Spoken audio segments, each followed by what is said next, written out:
No se asuste con lo que oiga a continuación. Es el eco del pasado cuando empezaron las emisiones de Radio Sefarad a finales de enero del 2004 y cuyos informativos semanales hemos reunido para revivir lo que entonces pasaba desde la perspectiva de nuestro tiempo.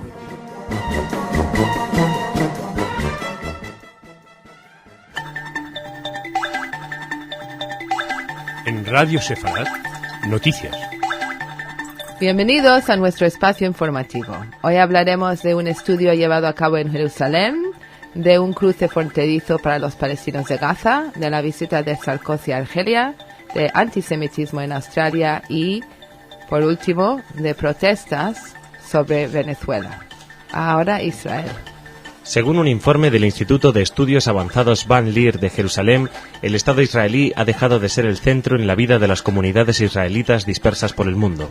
El informe menciona los resultados de una encuesta entre judíos de Estados Unidos, donde reside la mayor comunidad judía del mundo, en el cual solo un 31% de ellos se sentía muy vinculado a Israel, y su pronóstico es que se agravará entre sus hijos y nietos. Según el informe, esta debilitación del vínculo se debe en parte a que las instituciones y organizaciones israelíes son etnocéntricos y se recomienda ofrecer a los judíos que residen fuera de este estado un mayor control sobre lo que ocurre allí. Un ejemplo del etnocentrismo es la afirmación de Ehud Olmert esta semana al referirse a las protestas de los judíos norteamericanos por su intención de ceder parte de Jerusalén para el establecimiento de una capital palestina. Olmert dijo que esa es una decisión que se tomará en Israel y no en Estados Unidos. También ha descendido el monto de las donaciones, que durante años fueron una gran ayuda en los comienzos del Estado israelí. Y no muchos ven ahora en Israel el refugio potencial para el caso de que se sintieran perseguidos. Uno de los objetivos del Movimiento de Liberación Nacional Judío, el sionismo, contra el antisemitismo. Palestinos. Según la agencia informativa Reuters, Israel ha protestado ante Egipto por la apertura de un cruce fronterizo. Una portavoz del Ministerio de Relaciones Exteriores israelí dijo ayer que Israel había transmitido su disgusto y preocupación a Egipto por la apertura el lunes del cruce fronterizo de Rafah, cerrado la mayor parte del tiempo desde que Hamás tomó el control de Gaza en junio. Esta apertura, que ha permitido hasta ahora el viaje de 150 peregrinos musulmanes de la Franja de Gaza a la Meca, en un alivio parcial del aislamiento de Gaza, fue calificada por el líder de Hamás, Ismail Haniyeh, como un paso seguro hacia romper el asedio impuesto sobre nuestro pueblo. Israel y sus aliados rechazan a Hamás sobre la base de que se niega a renunciar a la violencia. Hamás rechaza la coexistencia con el Estado judío. Israel ha reforzado las restricciones fronterizas en la Franja de Gaza desde la toma del control del grupo islámico y, con sus aliados occidentales, ha estado tratando de aislar al movimiento. El resultado ha sido un cierre casi total de las fronteras de Gaza y el aislamiento del área costera, donde viven 1,5 millones de personas. El viaje que el presidente francés Nicolas Sarkozy realizó esta semana a Argelia para cerrar contratos por 4.000 millones de euros estuvo en peligro de cancelarse debido a actitudes antisemitas en el gobierno de este país. Primero fue el primer ministro argelino Abdelaziz Belhadem quien protestó la incorporación a la delegación francesa de Enrico Macías, un cantante argelino de origen judío radicado en Francia, y luego Mohamed Sherif Abbas. El ministro de los excombatientes de la Guerra de Independencia aludió en el rotativo El Kabar a los orígenes judíos de Sarkozy, lo acusó de haber llegado al poder gracias al lobby judío e insistió en que debía pedir excusas por los crímenes franceses de la era colonial. Las palabras de Sherif Abbas suscitaron la reprobación de numerosas ONG francesas de derechos humanos y la oposición socialista francesa pidió a Sarkozy que no fuese a Argelia a menos que el presidente Abdelaziz Bouteflika no se disculpase. El Eliseo no llegó a tanto, pero sí pidió públicamente a Argel que le diese una declaración. Ambos presidentes hablaron por teléfono y el primero precisó al segundo que las palabras de su ministro no reflejan en absoluto la posición de Argelia y que el jefe de Estado francés sería recibido como un amigo. Sarkozy luego dijo que consideraba que el incidente estaba cerrado. En cuanto al cantante Macías, hace 7 años, cuando se planteó ir a cantar en Argelia, el actual primer ministro, Abdelaziz Belhadem, encabezó un movimiento de rechazo que abortó la gira artística. Australia. El Consejo Judío Australiano reveló ayer en su informe anual que registró 638 actos antisemitas durante 2007, incluidos asaltos, intimidaciones, vandalismo y acoso. Según el Jerusalem Post, el registro anterior, el de 550 incidentes contra judíos, es de 2002, cuando la segunda intifada estaba en su punto más alto.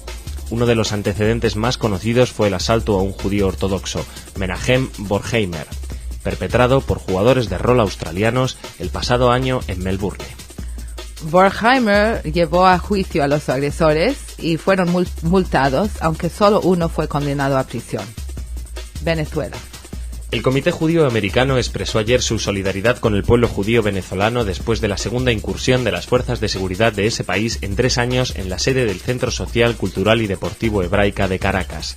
Además, reclamó al presidente de Venezuela, Hugo Chávez, y su administración que se abstengan de usar tales medidas contra la comunidad judía y aseguren que sus derechos constitucionales son protegidos. La Confederación de Asociaciones Israelitas de Venezuela ha enviado una nota a Chávez para pedir una investigación del caso, y el mismo reclamo fue formulado desde Israel, donde la noticia también causó preocupación. En su comunicado, el American Jewish Committee también menciona que la incursión ocurrió el sábado por la noche, horas antes de un referéndum nacional para una reforma constitucional propuesta por el presidente Hugo Chávez. Recordamos que los oficiales de una unidad de policía que investiga el tráfico de drogas y el terrorismo rompieron la puerta principal de Hebraica y realizaron una búsqueda de armas y explosivos, pero no encontraron nada. Y con eso acabamos nuestro espacio informativo y seguimos con las noticias culturales con Jorge Rosenblum.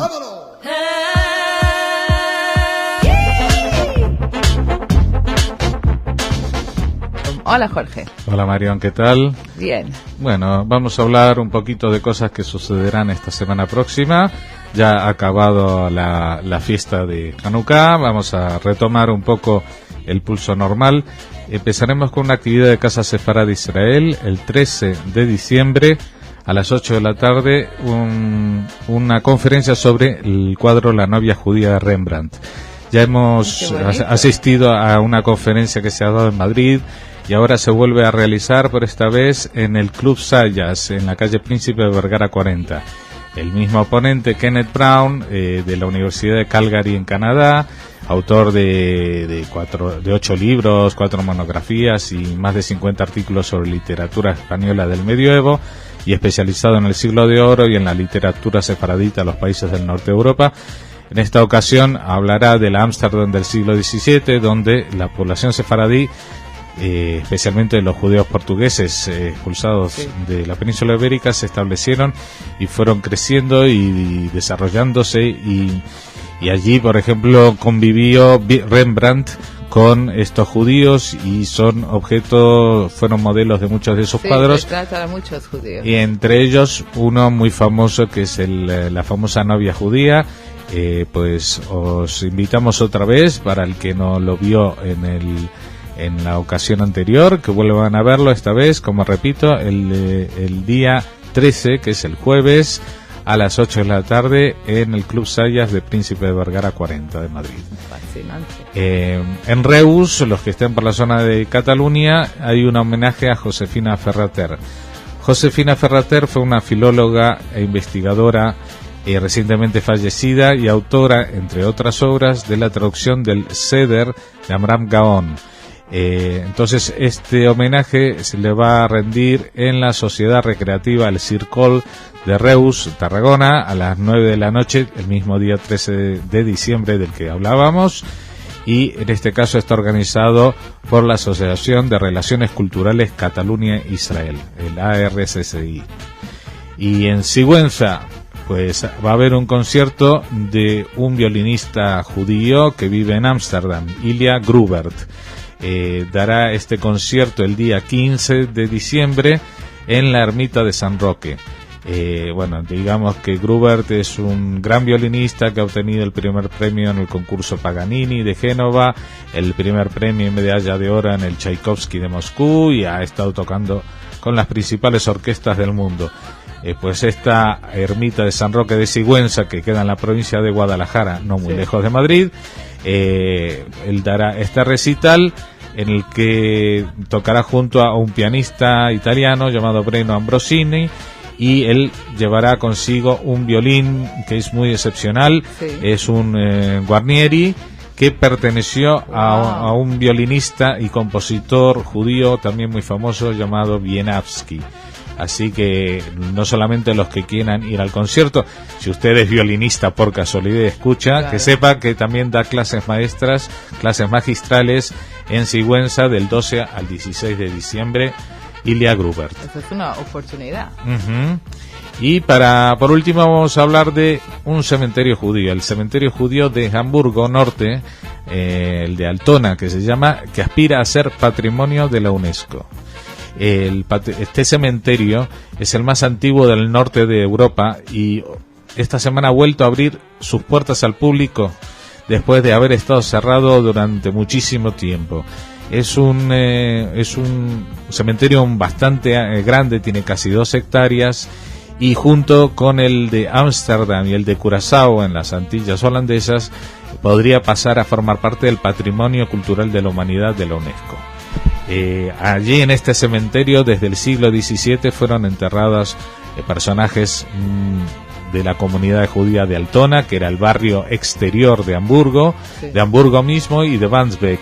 En total había unas 8.000 lápidas, hoy día se conservan unas 6.000, y hay allí enterrados tanto sefaradíes como ashkenazíes, porque había muchos sefardíes de Ámsterdam que por la cercanía vivían también en Hamburgo, y entre otros personajes está, por ejemplo, enterrada allí Fromet Mendelssohn, que es la mujer de Moses Mendelssohn, el padre de la escalada del iluminismo y abuelos ambos del compositor Felix Mendelssohn. Es un verdadero museo de gente. Sí, y también está el padre del escritor Heine, el padre se llamaba Samson Heine. Pero, como digo, durante el siglo XX, especialmente con el ascenso del nazismo, cerraron el cementerio, tuvo distintos avatares, claro. Pero bueno, lo que se puede ver a partir de esta semana que se ha vuelto a abrir es, por ejemplo, las diferencias que hay entre las tumbas ashkenazíes y sefaradíes, sí. Porque, por ejemplo, los sefaradíes, que son sobre todo portugueses, utilizaban lápidas tumbadas, horizontales, sí, con inscripciones en portugués y muy decoradas. En cambio, las lápidas de Ashkenaziot, sí, están verticales y están escritas en hebreo. Así que eso es una curiosidad, algo más para saber de la historia necrológica del judaísmo, si quieren. Además refleja las actitudes un poquito, ashkenazíes y sefardíes, bueno, tranquilo, aquí estamos. Más relajados. Aquí al mando. Bueno, pues eso es una forma de verlo, y estas son las noticias con las que nos despedimos y deseamos feliz fin de semana a todos. Feliz fin de semana, Shabbat Shalom. Y nada, que lo pasen todos muy bien, y el lunes ya tendremos aquí nuevas noticias para completar esta semana de Hanukkah. Fantástico, cada día más cosas nuevas pasando por todo el mundo. Gracias, Jorge.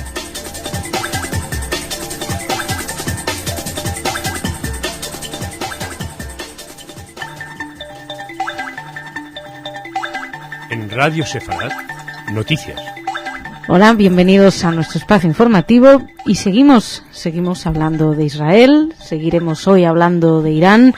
Hablaremos también de los judíos rusos que son reclamados por Rusia, quieren que vuelvan, también de la libertad de expresión en Suiza, y seguimos dándole vueltas también a la relación entre Internet, en este caso Wikipedia, y los neonazis en Alemania. Hay una especie ahí de no sé si malos entendidos o malas voluntades. En la sección cultural, Jorge nos traerá noticias culturales, agenda, información. Y empezamos por ahora, como siempre, con esta primera parte del informativo, hablando de Israel. Conforme a la decisión adoptada el mes pasado durante la reunión internacional de Anápolis, un comité encargado de supervisar las negociaciones con representantes israelíes y palestinos tiene previsto reunirse el miércoles 12 de diciembre. Según Ahmed Kurey, jefe de los negociadores palestinos, el encuentro debería significar el reinicio de las reuniones de 9 equipos de expertos de cada campo, encargados de tratar cada uno de los grandes temas en discusión. Por su parte, el portavoz del primer ministro israelí, Ehud Olmert, auguró a la agencia France Press que surgirán muchos desafíos durante las negociaciones y que será un proceso complicado porque las cuestiones pendientes son complicadas. Bueno, esto lo sabemos, la verdad. Nadie sospechaba que esto fuera a ir demasiado fácil, pero después de la cumbre de Anápolis pese al escepticismo que despierta, todavía se sigue esperando que todas esas buenas intenciones se vean reflejadas. Pero bueno, según declaró Saeb Erekat, que es negociador palestino, las delegaciones se reunirán en Jerusalén para discutir los temas relativos al estatuto final de los territorios palestinos. Sin embargo, advirtió que Israel debe primero comprometerse a terminar con la colonización, empezando por Jerusalén. Ya saben que Israel lanzó esta semana un concurso para la construcción de 307 viviendas suplementarias en la urbanización de Har Homa, que es una medida que provocó la indignación de los palestinos y fue muy duramente criticada por Washington. Jaime Ramón explicaba que lo que hay que hacer es quedarse con las partes judías de Jerusalén y entregar las partes árabes. En fin, sigue todo dependiendo de estas mesas de negociaciones y se seguirán reuniendo. Nosotros vamos a seguirles hablando ahora del tema de Irán. Recuerdan ese estudio este informe de los servicios de información que dicen que Irán, al parecer, habría terminado de su programa nuclear, su voluntad de buscar un arma nuclear en el 2003. Bueno, esto parece que abre nuevos caminos hacia la diplomacia. El nuevo Herald publicaba ayer que los datos de inteligencia de que Irán había detenido su desarrollo de armas nucleares han agudizado el debate en Washington, así como la campaña presidencial sobre si los funcionarios de Estados Unidos deben hablar directamente con Irán. El senador Jay Rockefeller, presidente del Comité de Inteligencia del Senado, exhortó a las negociaciones al afirmar que la diplomacia puede funcionar. Por su parte, el senador republicano John McCain, una voz disidente de la campaña, afirmó que Estados Unidos debe continuar respaldando otros canales y no tener conversaciones decisivas personales. George Bush, por su parte, declaró la semana pasada que se mantendría firme en su aislamiento de Irán y no descartaba una acción militar unilateral, a pesar del estimado de inteligencia estadounidense, que, como les decíamos, encontró que Irán había detenido el desarrollo de armas atómicas en el 2003. Bush dijo: Irán era peligroso, es peligroso y será peligroso si tiene el conocimiento necesario para fabricar un arma nuclear. Ninguno de los partidos disputó esa aseveración de Bush. Sin embargo, la evidencia de que Irán reaccionó al menos parcialmente a las presiones diplomáticas pues han traído al diálogo el argumento de recompensas y castigos. De hecho, Rockefeller puso como ejemplo la situación de Corea del Norte, que se mostraba completamente reticente a detener su programa nuclear, y ahora lo ha hecho y ha invitado incluso a los norteamericanos a ser testigos de eso. Los demócratas los precandidatos demócratas están en su mayoría de acuerdo en que Irán debe enfocarse directamente, mientras que los republicanos como Giuliani o Romney o McCain expresaron dudas de que esas conversaciones logren algo. Giuliani expresó el domingo que la opción militar debe mantenerse, que Estados Unidos debe aplicar la mayor cantidad de presión posible, mientras los demócratas, de hecho incluso Hillary Clinton ha sido atacada por sus compañeros demócratas por apoyar una resolución en el Senado designando la Guardia Revolucionaria de Irán como organización terrorista. Así que Irán sigue siendo tema de debate, no solamente en el resto del mundo, no solamente en Irán, que como saben los estudiantes se están atreviendo a manifestarse en contra del régimen, sino también en el resto del mundo. Y seguimos, vamos a hablarles ahora desde Rusia e Israel, las relaciones a través de muchos judíos rusos que Rusia quiere recuperar.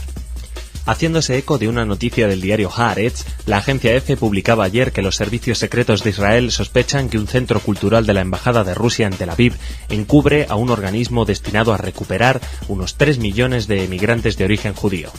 Mientras que el fenómeno de las migraciones masivas es motivo de preocupación en países de Occidente, Israel y Rusia compiten por atraer a los de origen judío que salieron de la antigua Unión Soviética y se hallan dispersos en 5 continentes. Poco más de un tercio de esos emigrantes que comenzaron a salir de la antigua Unión Soviética a partir de los años 70 se establecieron en el Estado de Israel, estimulados por las agencias locales como Nativ, dedicadas a fomentar la inmigración judía. Es una de las más importantes corrientes inmigratorias desde la fundación de Israel hace casi 60 años. Un alto porcentaje de esos inmigrantes son profesionales y en la actualidad constituyen un 20% de la población israelí. El Centro Cultural Ruso, según explica el rotativo, el Haaretz, abrió sus puertas hace 2 meses. Su director es Alexander Kryukov, un intelectual exfuncionario de la KGB. Y según Haaretz, el Servicio de Seguridad General, el Shin Bet, ha recomendado a las autoridades negar el visado a Kryukov. Lo que pasa es que Rusia insistió, se le concedió para evitar un incidente diplomático. Los servicios de inteligencia locales avisan que esta nueva institución dependiente de la Embajada rusa es una sucursal local del movimiento Hijos de la Patria, fundado por el presidente ruso, por Putin, para devolver a esos inmigrantes a Rusia. Explicaba el artículo de Haaretz que el impacto de los rusos en la sociedad israelí resultó vital para el Estado en diversos campos de la ciencia, la medicina, en el de las artes, y que también, bueno, no solamente Israel y Rusia se los disputan, también Alemania está alentando a radicar a los judíos rusos en su país. De hecho, está incluso ayudando a las comunidades. Según Haaretz, Putin desea recuperar para Rusia a los inmigrantes, les ofrece excelentes oportunidades de trabajo y lo hace sobre todo por razones de prestigio, para demostrar que no existe antisemitismo como en otras épocas de la historia de Rusia. Según el Ministerio Israelí de Inmigración, unos 100.000 ciudadanos rusos establecidos en Israel regresaron a su país de nacimiento. Unos 70.000 israelíes residen actualmente en Moscú. El gobierno israelí aprobó un programa el domingo con un presupuesto cercano a los $40 millones destinado a devolver al país a unos 700.000 ciudadanos radicados en los últimos años en el exterior, la mayoría de ellos ciudadanos israelíes afincados en los Estados Unidos. Y nosotros vamos a hablarles ahora de la libertad de expresión en Suiza. La Gran Sala del Tribunal Europeo de Derechos Humanos dictaminó ayer que Suiza no violó la libertad de expresión al condenar a un periodista por haber revelado la existencia de unas negociaciones para indemnizar a descendientes de judíos víctimas de la Shoah. Los jueces de la Gran Sala revocaron así una primera sentencia fallada por el tribunal en abril de 2006, recurrida por el gobierno suizo, en la que sí se halló una violación de la libertad de expresión. El reportero suizo Martin Stoll publicó en 1997 2 artículos sobre las negociaciones que los bancos suizos estaban manteniendo con el Congreso Judío Mundial para indemnizar a las personas que no habían percibido el dinero que sus familiares habían depositado en cuentas bancarias durante la Segunda Guerra Mundial. La justicia suiza condenó al periodista a una multa de unos 470 euros por la publicación, ya que estaba basada en un documento secreto redactado por el que era entonces embajador suizo en Estados Unidos, Carlo Giacometti. La Gran Sala del Tribunal de Estrasburgo estimó ayer que si bien la cuestión abordada por Stoll era de interés público, su divulgación en ese momento hubiera podido tener repercusiones negativas en el desarrollo de las negociaciones. También criticó el comportamiento del reportero, que en sus artículos trató de atribuir al embajador una actitud antisemita y que deploró el tono sensacionalista empleado, indigno, dijeron, de un asunto tan importante y serio como las herencias de las víctimas de la Shoah. En consecuencia, los jueces resolvieron que no se produjo violación de la libertad de expresión, un derecho contemplado en el Convenio Europeo de Derechos Humanos.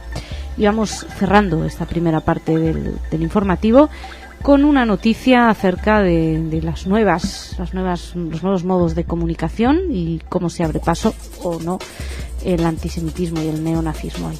La política izquierdista alemana Katina Schubert retiró los cargos que había presentado contra la enciclopedia online Wikipedia por promover el uso de símbolos nazis prohibidos en Alemania, al considerar que era el camino de protesta equivocado. Katina Schubert, una de las líderes del partido izquierda, dijo que había presentado la denuncia a la policía de Berlín la pasada semana porque el sitio en alemán de la Wikipedia contenía demasiados símbolos nazis, particularmente en un artículo sobre el movimiento de las juventudes hilderianas. Un portavoz de Wikimedia Deutschland, una organización que promueve el alemán en Internet, rechazó la acusación. Arne Klemper, que es director general de Wikimedia Deutschland, dijo que no saben cuál es realmente el problema de la señora Schubert, que lo más importante es el contexto en el que se usan los símbolos y que la página que denuncia están claramente utilizados con fines de educación y de documentación.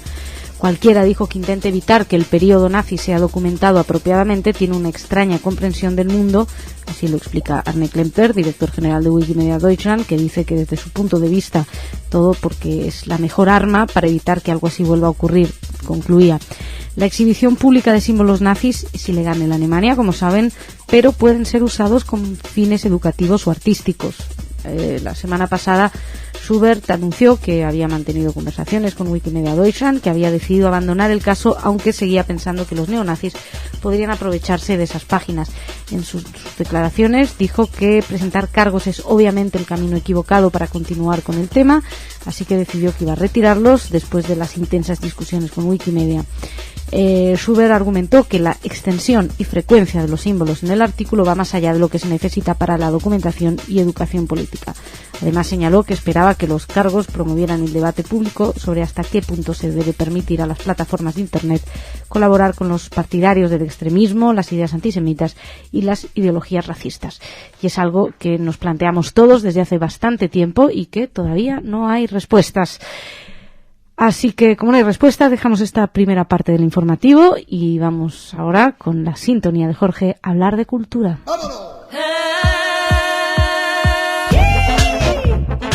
Jorge, ¿cuánto tiempo? Bueno, ¿cuánto tiempo para ti? Para mí es todos los días. Aquí estamos. No me sienta bien esto de trabajar, ¿eh? No, ¿qué le vamos a hacer? Pues nada, seguimos. Bueno, cuéntame, ¿qué hay? Seguimos de Hanukkah, seguimos encendiendo velas. Y esta noche, pues comunidades como la de Baleares y aquí en Madrid también harán un encendido de velas, porque ya es esta noche, la noche del martes, es la última velita de Hanukkah. Se nos va Hanukkah hasta el año que viene y bueno, tendremos que conformarnos con esperar, porque este año va a ser un poco más largo, sabe que es bisiesto judío, pues entonces el próximo Hanukkah va a tardar un poco más en llegar, pero bueno. ¿Es bisiesto judío y es bisiesto en todo? Sí, también coincide. ¿En todo? Pero lo que pasa es que los cristianos, el calendario gregoriano solo agrega un día, los judíos no podíamos ser menos, agregamos todo un mes. Pues claro, eso. Faltaría más. Así que en un año y un mes nos encontramos. Un año y sí, bueno, pero no son meses cortos. Bueno, ya les avisaremos, no se preocupen. Estaremos aquí sabiéndolo. Vayámonos a Tierra Santa que acoge una exposición fotográfica sobre el Camino de Santiago. Mira tú por dónde hay que irse a Jerusalén a ver lo que pasa en Galicia. Esto es el mundo moderno. Uh-huh. Pues han estado gente de la comunidad autónoma gallega, y dirigentes del Camino Jacobea, etcétera, entrevistándose con los ministros de turismo de Palestina e Israel, y entonces han acordado que en la ciudad de Jerusalén, en el edificio de la Custodia Franciscana, va a haber una exposición fotográfica de carácter permanente sobre el Camino de Santiago de Compostela y también sobre el fenómeno de la peregrinación. De momento, la exhibición, cuyo comisario es Francisco Singui, se compone de 7 paneles fotográficos con textos explicativos sobre el camino, etcétera, etcétera, y son 7 paneles porque 7 son los días que tardó el cuerpo del apóstol en llegar a la localidad coruñesa de Iria Flavia. Pues esto para el tema de cruces de religiones. Pero ahora veamos cómo la religión también sale a la calle. En Buenos Aires han abierto 2 nuevos centros de estudios judíos fuera de las sinagogas. Esto es lo que empieza a hacer, digamos, una moda de alguna manera, porque digamos en España es lógico que el que quiera estudiar judaísmo, pues con la escasez de sinagogas que haya, pues tenga que acudir a centros externos, pero lo normal es que se estudie en el término de la sinagoga. Pues en Buenos Aires han empezado a abrirse nuevos centros, por ejemplo hay 2 nuevos en el barrio de Palermo. Uno se llama el Centro de Estudios y Espiritualidad, es del rabino, dirigido por el rabino Alejandro Abruj, y pertenece a la Fundación Judaica, y hay otro centro también en el mismo barrio, dirigido por el rabino Pinjas Sudri, que es el Instituto de Torah y Kabbalah, y que pertenece al movimiento Chabad Lubavitch. Ya hay unas 120 personas participando en estos cursos. Hay uno de ellos que está justo enfrente de un shopping, un centro comercial tremendo. Pues me imagino que pues será un momento del día que uno puede estudiar Torah y cruzarse, porque enfrente, aparte del único McDonald's Kasher fuera de Israel, está en ese centro comercial. Entonces ¿dónde es esto? Claro. El Alto Palermo. Sí. Pues justo enfrente puedes hacer... ¿En el Abasto no es? No, sí, tienes razón. Eso es el Abasto. Bueno, este es en otro centro comercial. Pues tiene que tomar el metro o subte para llegar de una a otra y poder comer una hamburguesa kasher. Pero bueno, esto es una tendencia que se está generalizando en Buenos Aires. Y ahora vamos con otra cosa también rara que está sucediendo y que sucede también en Argentina y en Estados Unidos, que es la moda relacionada con los judíos. Por eso en la fabricación... Estás muy etnológico hoy, ¿no? Esto así es muy, como enológico, sí, me he tomado unos cuantos vinos. Estos son 2 proyectos de camisetas estampadas con temas judíos, pero no el típico de la Hanukkah o de Maguen David, sino de frases en yiddish muy graciosas. Entonces, por ejemplo, en Argentina hay una empresa que se llama Yok, que ellos ya han hecho varias cosas. Por ejemplo, en el 2005 impulsaron la sección Algo Judío en el Festival de Cine Independiente de Buenos Aires.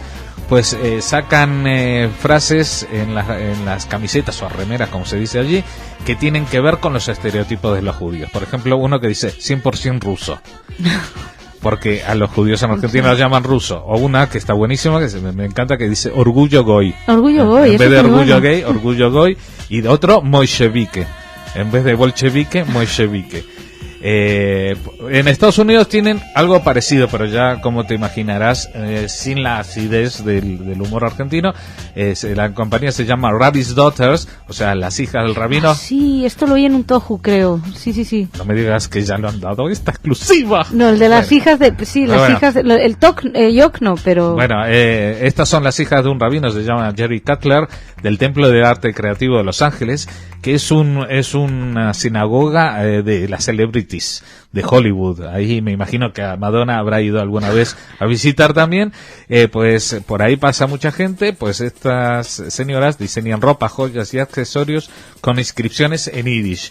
Y entonces dicen búbele, meshugene, cosas así que son más simpáticas, pero que hagan oivei, schmutz, que quiere decir sucio, y cosas así, dichas en yiddish, que hacen sonreír a la gente. Y voy a terminar con una noticia muy breve, pero para los amantes del cine y la música, que sepan que este año el concierto del 1 de enero del 2008 en Barcelona, en el Liceo, lo va a dar Woody Allen con su grupo de jazz. ¿Cuándo, cómo, a qué hora? Ajá, ¿ves? Yo sabía que te iba a interesar. Woody Allen y su banda de jazz de New Orleans ofrecen el 1 de enero del 2008, el día de su cumpleaños. Es el día del cumpleaños de Woody Allen. Un concierto de Año Nuevo en el Gran Teatro del Liceo de Barcelona. El cineasta y ocasional clarinetista mostrará en este recital su pasión por el jazz y el swing tradicional. Pues ya saben, acercarse al Gran Teatro del Liceo, porque es todo como las rosquillas, cuando llegan las fiestas se acaba. Yo el 1 de enero no vengo, ¿eh? He enero, quedado. 1 de enero, 2 de febrero y así hasta San Fermín. Jorge, muchas gracias. Muchas gracias a ti. Nos encontramos antes de San Fermín, mañana. Y ustedes también, muchísimas gracias. Mañana más, esperamos que mejor.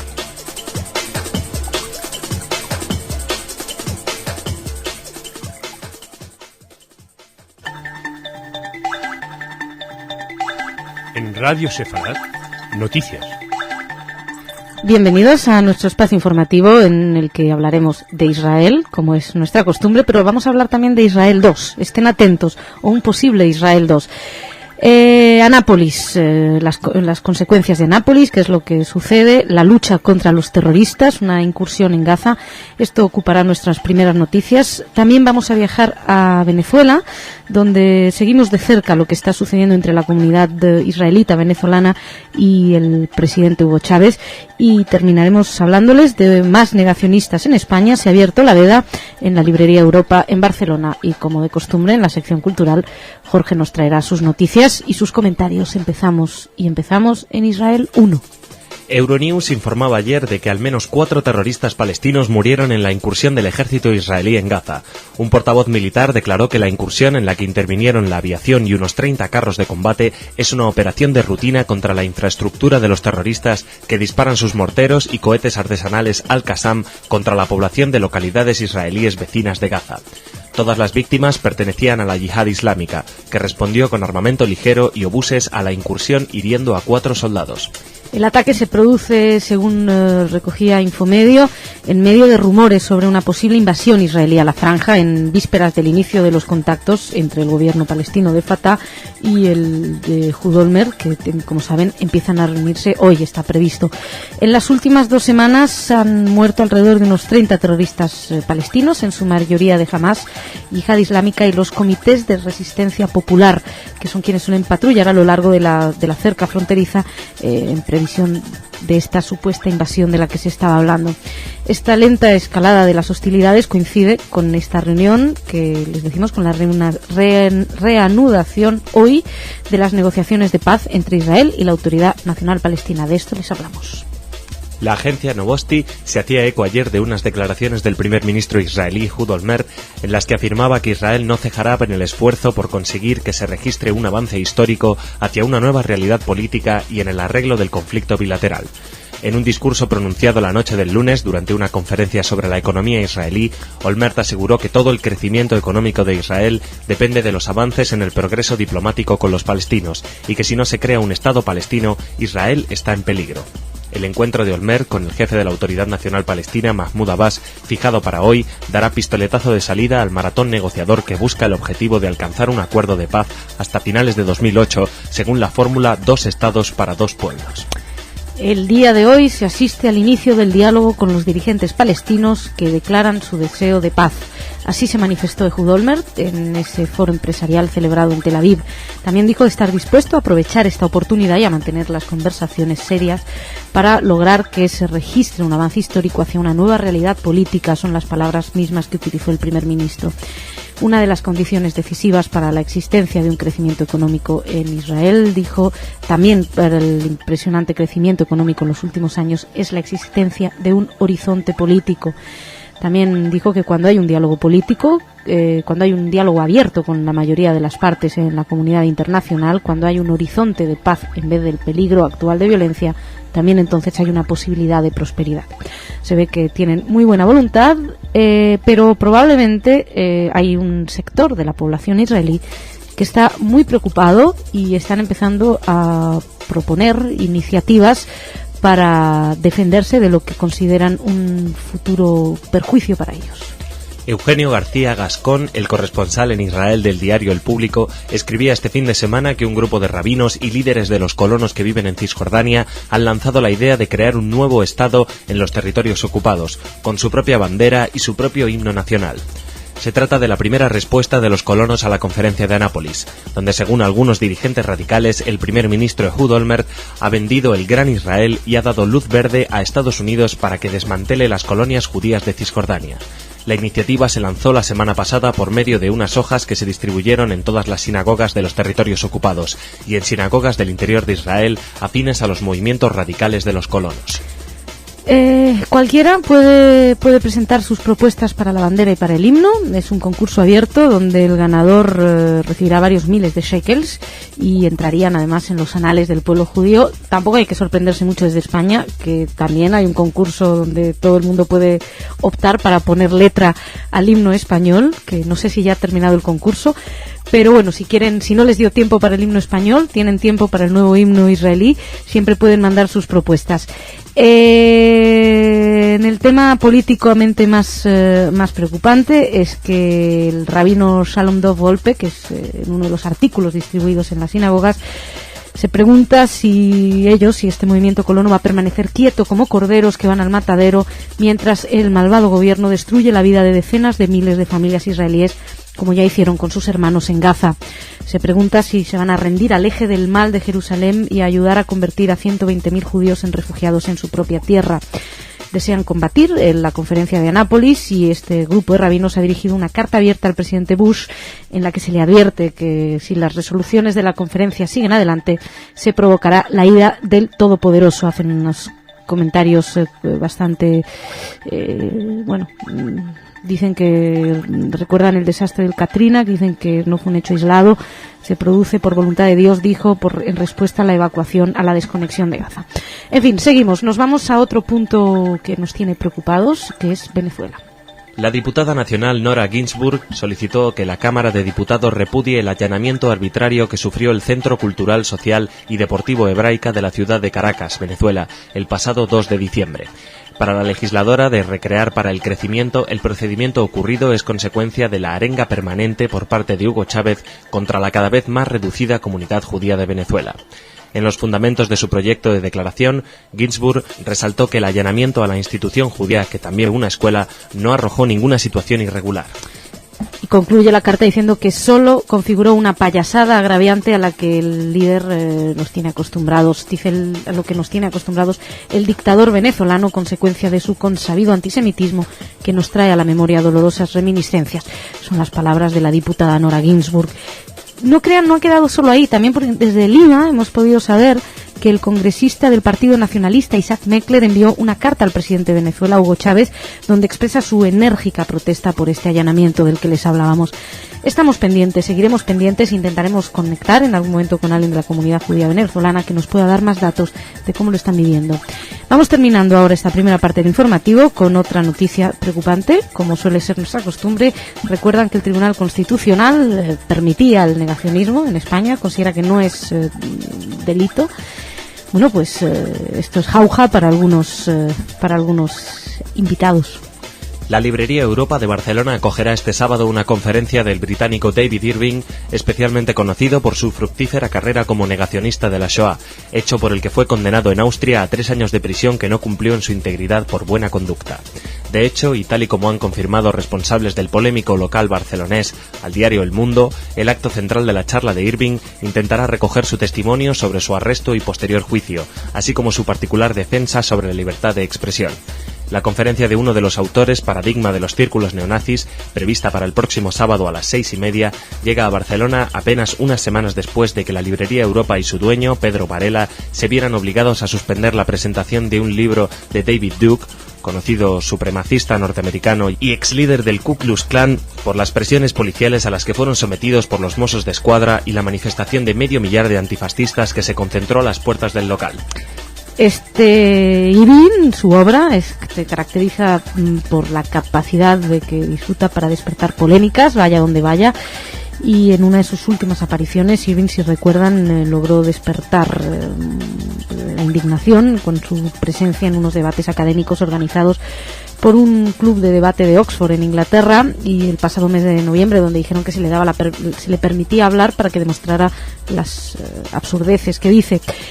Él estuvo encarcelado en Austria, como les decíamos, lo estaba esperando la justicia austríaca, porque en Austria, como en Alemania, es delito negar el holocausto, y bueno, lo encarcelaron, pero se portó bien y salió de la cárcel. Él niega que existieran las cámaras de gas de Auschwitz-Birkenau, y sin embargo, a la vez que niega que hubo Shoah, dice que Hitler no tenía ni idea que están matando a los judíos. En fin, los despropósitos a los que nos tienen acostumbrados estos personajes, con lo cual lo dejamos aquí y nos vamos a hablar de cosas más amables, por lo menos espero, más agradables, con Jorge Cultura. ¡Vámonos!